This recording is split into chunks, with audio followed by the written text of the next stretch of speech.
Huge shout out to The Crawl, who supports the channel on the fully Stoked tier. Links to supporting the channel and the Discord and stuff are all in the description. This is my first time playing BioForge. BioForge is a grimdark, cyberpunk, post-humanism story in a game which is a halfway house between a janky survival horror game and an early ImSim. It is extremely my shit. BioForge, though, is one of those games which I knew about, I'd heard of, and I knew that I would dig it, but I just never quite got around to playing it.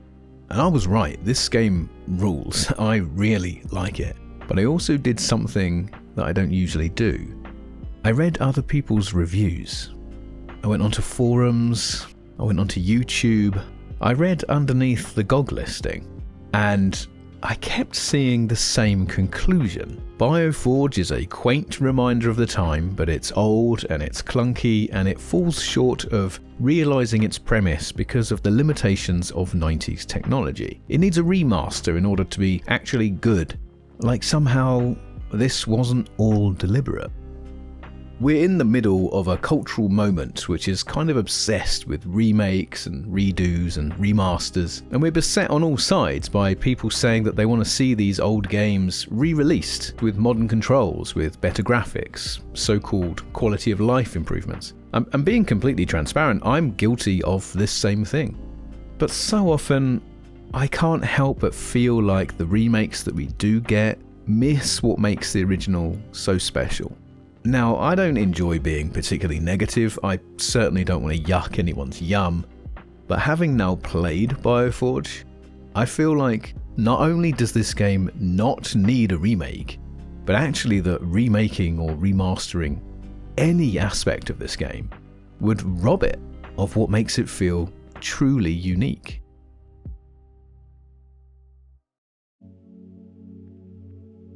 The opening cutscene shows a transport ship arriving on some moon.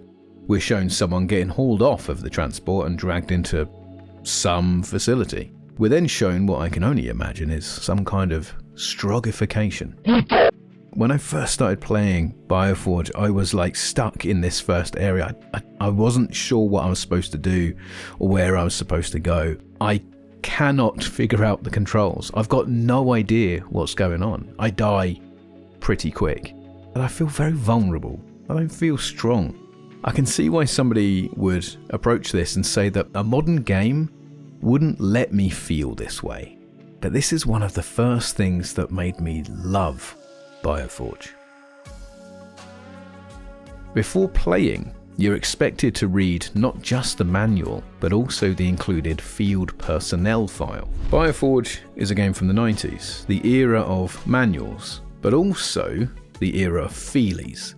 Feelies were physical trinkets included with big box PC games, often presented as in-universe items to help immerse us in the game's story and setting. Origin, in fact, were pioneers of this. Ultima in particular is famous for its cloth maps, the paperback books, and the other little tchotchkes that came in the box. The field personnel file is presented as a collection of like emails, memos, and internal comms between all the staff on this secret base. It turns out this is an archaeological dig site. It's run by a fringe scientific group calling themselves the Mondites. They're digging up all these artifacts of an advanced but long dead civilization on a moon called Daedalus. But it gets pretty dark pretty quick. This isn't just an archaeological site, it is also a medical testing site. It's sequestered away on this backwater moon not just because of the artifacts, but also because it's hidden away from the oversight of the ruling government. The Mondites are a post-humanist death cult. Dr. Mastaba, a Mondite pioneer, is experimenting on human subjects, combining cybernetic prosthetics with gene manipulation and a crudely reverse-engineered understanding of the technology the Mondites are pulling out of this dig site. The field personnel file tells the backstory of the head of security, a man called Kanan. Kanan starts as a serious, high-ranking member of the Mondites. He believes in their shared goal of post-humanism, but over time, he starts to wear down. Daedalus is hostile to the Mondites' presence. Local life forms are harming the personnel, native funguses are eating away at their vehicles and their gear. Morale among the staff worsens. But Kanan realizes how adaptable and resilient his human crew have been in the face of all this adversity. He recognizes that machines have failed by being unable to be flexible, but humans have grown and adapted. And in realizing this, he questions whether posthumanism is such a good idea after all, especially after he starts to realize the real and genuine harm that their scientific progress is doing to its victims. Just as Kanan comes to this conclusion, the field personnel file ends and we're told that Kanan has been tried for sedition. He will not be executed because his raw materials represent a valuable opportunity as a test subject. I completely appreciate that reading takes time, and it maybe isn't even that fun. It might feel like homework, but I found that the written word was just so great for establishing the flavour and the tone of this setting. Aside from it being like an hour-long cutscene, I just don't know how a modern remake could have done this. Maybe lots of like in-game text or in-game audio logs, but we'll get to that in a bit because this game also has a load of in-game text and audio logs. I think setting the mood with feelies and these tactile accessories in a setting which talks about losing touch with the human world feels like a real payoff for the additional effort of having to read. In a way, I guess this is me partly pining for game manuals to come back, but also I think there is a kind of magic here where time spent out of the game is still time spent in the game world, and I don't know, I just can't see a way of doing that in software without losing that sense of magic. Back into the game, we now know that the ambiguity around our character's identity was intentional. We are a nameless victim of Mondite cybernetic surgery.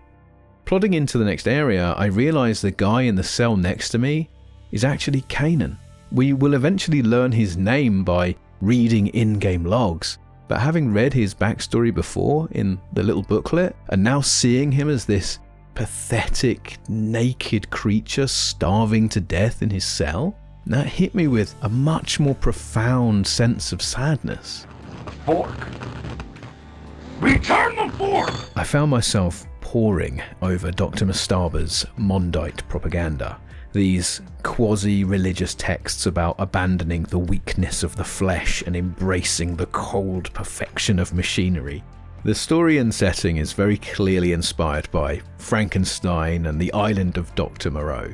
You've got this mad scientist intent on birthing the next step of humanity, he himself being the least humane person that you could imagine.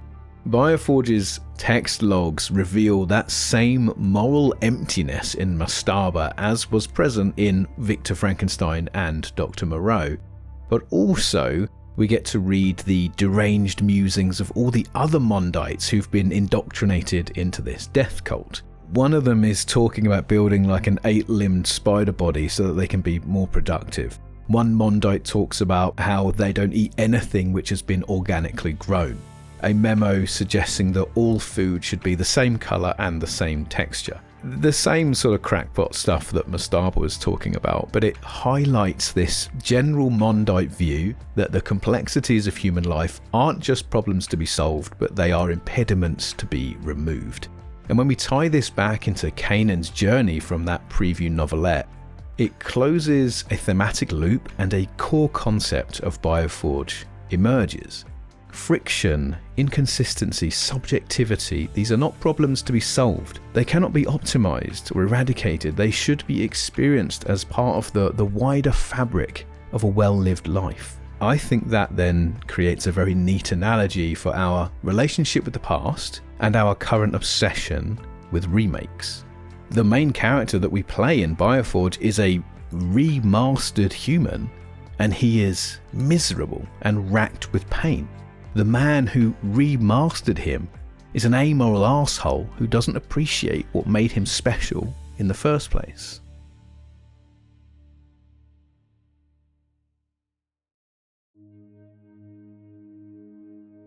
I think it's crucial that we talk about why tank controls are vital to the BioForge experience.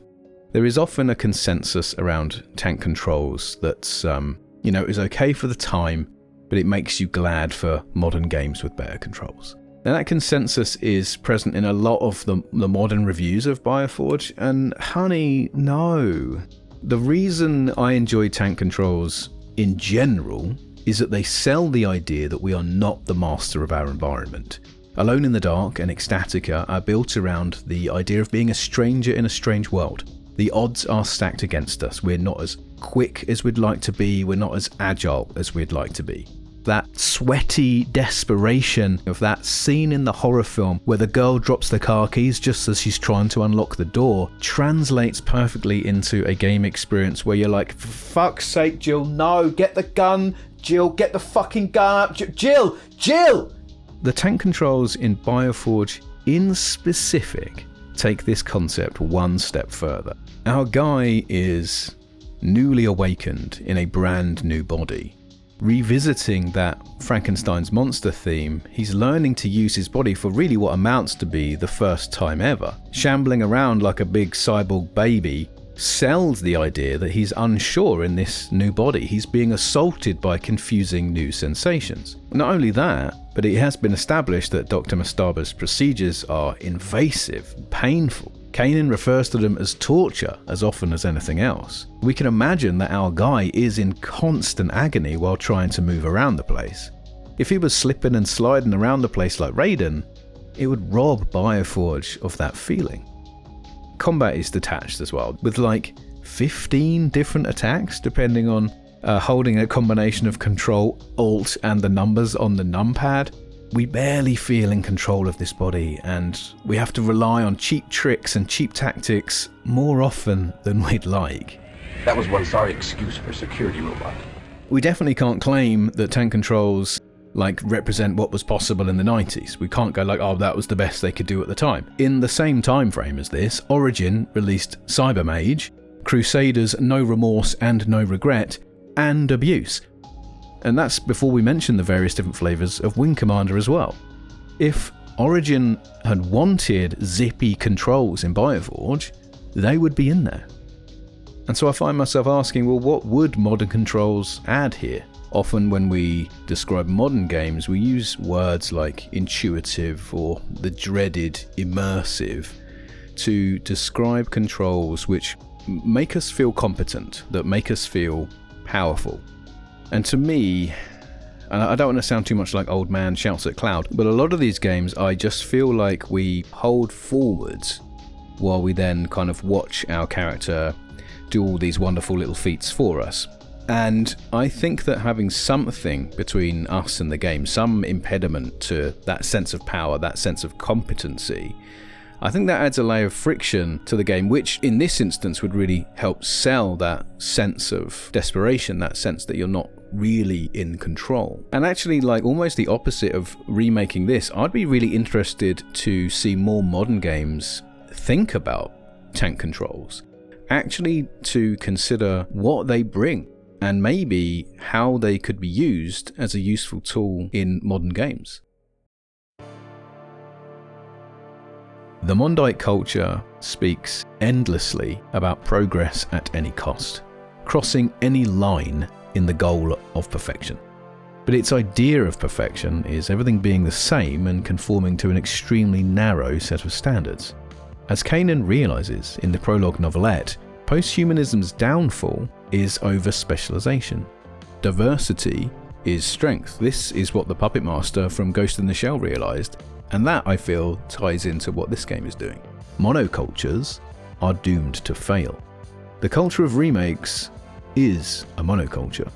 striving for perfection, where the idea of perfection is everything being the same and conforming to an extremely narrow set of standards, is truly dystopian stuff and points to a wider cultural malaise that only really starts with computer game remakes. It is a stagnant way of looking at art, and it's an extremely Mondite move, if I'm honest.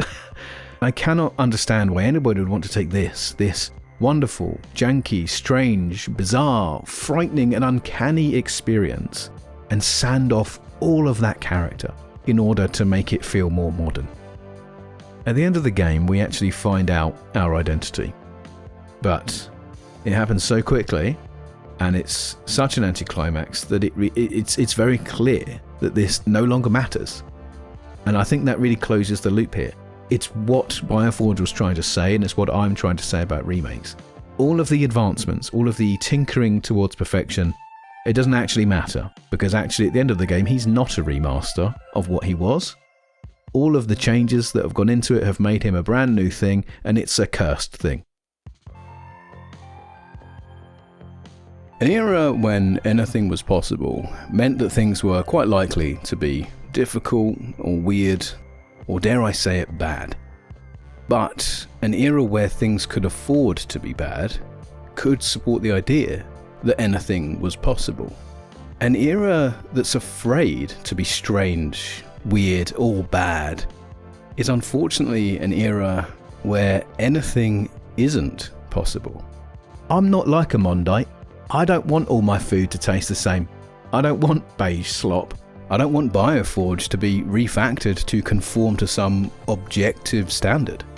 What I want is the conditions that led to BioForge getting made. Play BioForge because I hope it will never get remade. Play something old. Play something weird, something ambitious, flawed, broken, fuck it, bad, and I guarantee you that you will have an experience that modern games cannot touch. Anyway, the game's pretty good. Bye!